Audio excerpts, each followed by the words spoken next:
Proseguimos con el estudio de lo relacionado con el sistema nervioso central. Específicamente vamos a proseguir con la descripción de las patologías que pueden afectar exclusivamente a nivel del sistema nervioso central intracraneano. Dentro de ese esquema vamos a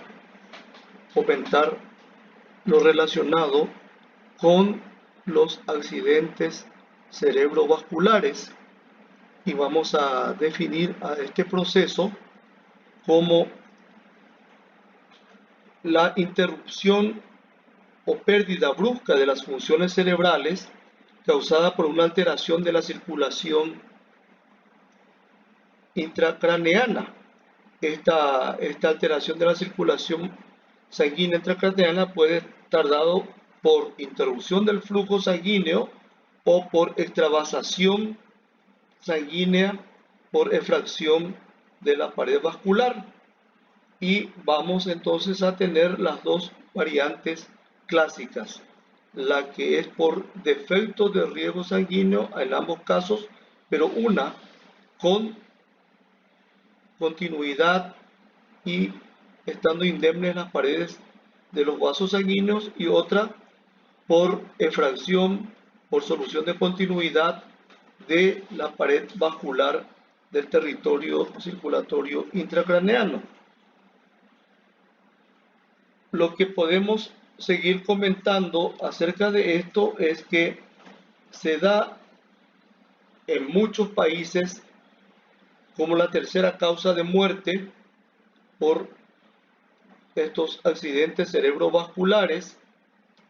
Tenemos también otra diferencia, digamos, porcentual, que habla de que en personas menores de 40 años la incidencia de estos accidentes cerebrovasculares alcanza aproximadamente al 10%, pero pasando los 40 años aumenta al 20%. De esta segunda franja etaria, tenemos que la mayor parte de los accidentes cerebrovasculares se producen por encima de los 80 años de edad. En cuanto a la proporción entre las dos modalidades de accidentes cerebrovasculares, aquellas por cese del riego sanguíneo y otras por cese de riego sanguíneo por efracción de la pared vascular, tenemos que a la primera, a la forma isquémica pura, corresponde el 80% de casos, y a la que corresponde, y el 20% restante corresponde a aquellos accidentes cerebrovasculares donde se produce una salida de sangre por fuera de los vasos sanguíneos regionales. También hay una preeminencia de accidentes cerebrovasculares en cualquiera de sus dos formas en varones más que en mujeres, con una proporción promedio de 2 a 3 varones por una mujer aproximadamente. Según la forma de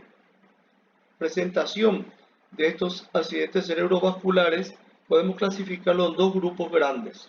los isquémicos, accidentes vasculares cerebrales isquémicos, y los accidentes cerebrovasculares hemorrágicos.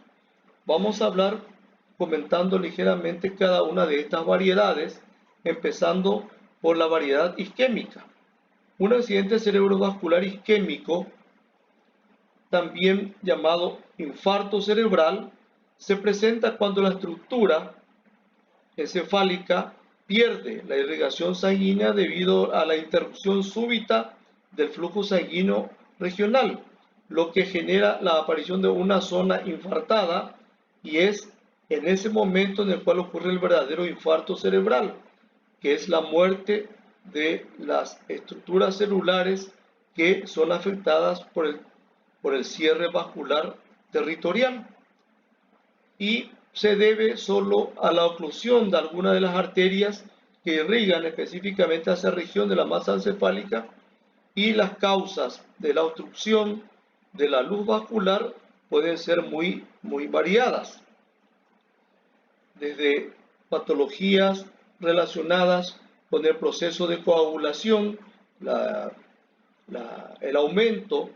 del potencial de coagulación de la sangre, la hipercoagulabilidad, también por malformación, por alteraciones, de la pared vascular dada por las placas ateromatosas o por lo que conocemos como embolia, es decir, estructuras de características compactas, sólidas, que podrían corresponder a generalmente a coágulos procedentes de otras partes del territorio circulatorio corporal y que van a parar a estos vasos sanguíneos intracraneanos, específicamente los correspondientes a la irrigación del cerebro, y que obviamente al ocluir la luz de este vaso, todo el territorio que depende para su irrigación de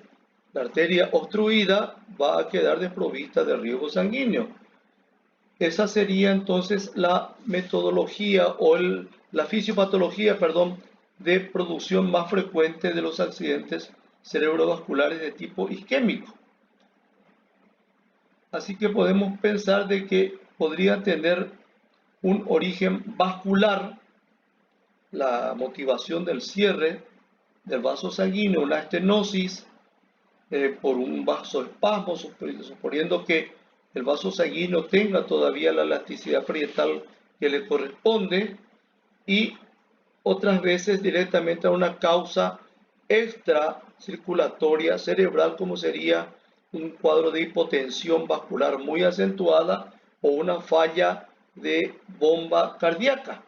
que va a ir reduciendo el flujo sanguíneo, y obviamente esa deficiencia de riego sanguíneo va a llevar a producción de cierres espasmódicos de los vasos sanguíneos y el consecuente déficit de irrigación territorial. En cambio, en la otra clasificación, los intravasculares, le tenemos a las placas ateromatosas y a los émbolos, o que definimos como estructuras compactas, sólidas, que normal y habitualmente proceden del territorio vascular o circulatorio extracraneano y que al desprenderse de su lugar de origen viajan por el flujo sanguíneo hasta encontrar un vaso cuyo calibre ya no le permita progresar más, obstruyendo de esa manera el territorio dependiente de ese vaso sanguíneo obstruido. La otra variante, el accidente cerebrovascular hemorrágico, se debe a la ruptura de un vaso sanguíneo encefálico debido a un pico hipertensivo o a malformaciones de la pared vascular que conocemos como aneurismas. En conclusión, por algo congénito o por un accidente, digamos, ocasional relacionado con un pico hipertensivo muy considerable que haga que la resistencia de la pared vascular sea insuficiente para evitar su rotura, y obviamente consecutivo a eso la salida del líquido hemático al compartimento perivascular, sin poder ya ahí delimitarse el territorio que puede ser afectado por esta extravasación hemática. La hemorragia conduce al accidente cerebrovascular por dos mecanismos. Por una parte, priva del riego sanguíneo al área cerebral dependiente de la arteria afectada, pero por otro lado, la sangre extravasada ejerce compresión sobre las estructuras cerebrales, incluidos otros vasos sanguíneos regionales, lo que va aumentando la extensión o la amplitud del área afectada. Por otro lado, posteriormente, cuando ya está instalado el cuadro hemorrágico, se produce una movilización osmótica de líquidos desde el territorio perilesional hacia el centro lesional, por ser la densidad hemática, la densidad osmótica hemática muy superior a la del tejido circundante. Esto va haciendo que el hematoma y el territorio afectado vaya extendiéndose en superficie. Es por este mecanismo por lo que la valoración de la gravedad y el pronóstico médico de una hemorragia cerebral se demora entre 24 a 48 horas hasta que se defina la extensión del área afectada. Así que tenemos entonces como las causas más frecuentes de los accidentes cerebrovasculares hemorrágicos a la hipertensión arterial y a las malformaciones congénitas de la pared vascular que conocemos como aneurismas. Pasando a otro tema, podemos comentar que el infarto cerebral, que sería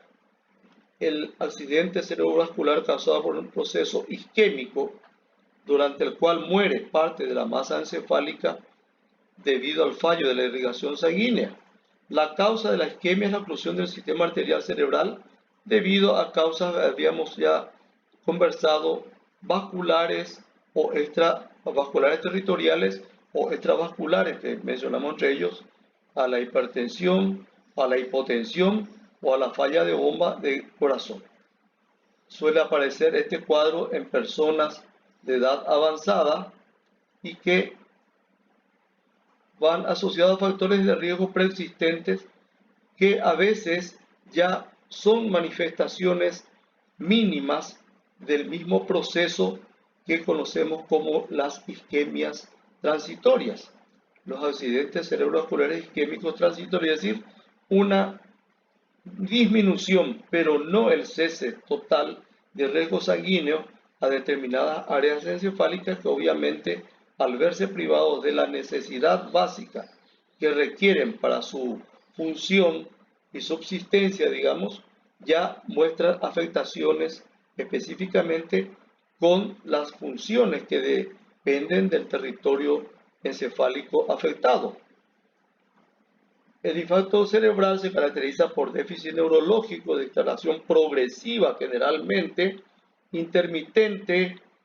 discontinua, con trastornos leves al inicio y que van acentuándose con el transcurso de las horas. Pueden aparecer en sueño, pueden aparecer al desarrollar actividades físicas o a trastornos de la presión arterial debido a otras causas extracirculatorias como ser una hipotensión arterial por causa de una pérdida de volumen de la volemia, por una lesión totalmente alejada, digamos así, del territorio craneoencefálico o por pérdida de líquido debido a causas generalmente de tipo gastrointestinal. Estas variaciones últimas que mencionamos obviamente se acentúan muchísimo más en personas de edad muy avanzada, por eso decíamos que a partir de los 80 es mucho más frecuente la aparición de los accidentes cerebrovasculares isquémicos porque la rigidez progresiva de la pared arterial hace menos, digamos, resistente al aparato circulatorio a cambios volumétricos de la sangre. Vamos a ir viendo por otro lado que el tratamiento sería ya parte de la clínica médica. Sabemos que las secuelas, el tratamiento sería tratar la causa, entre ellas la hipertensión arterial, la hiperlipidemia, controlar un poquitito el tabaquismo, la diabetes, etcétera, que son las causas que predisponen a trastornos o a modificaciones del interior de los ductos vasculares arteriales.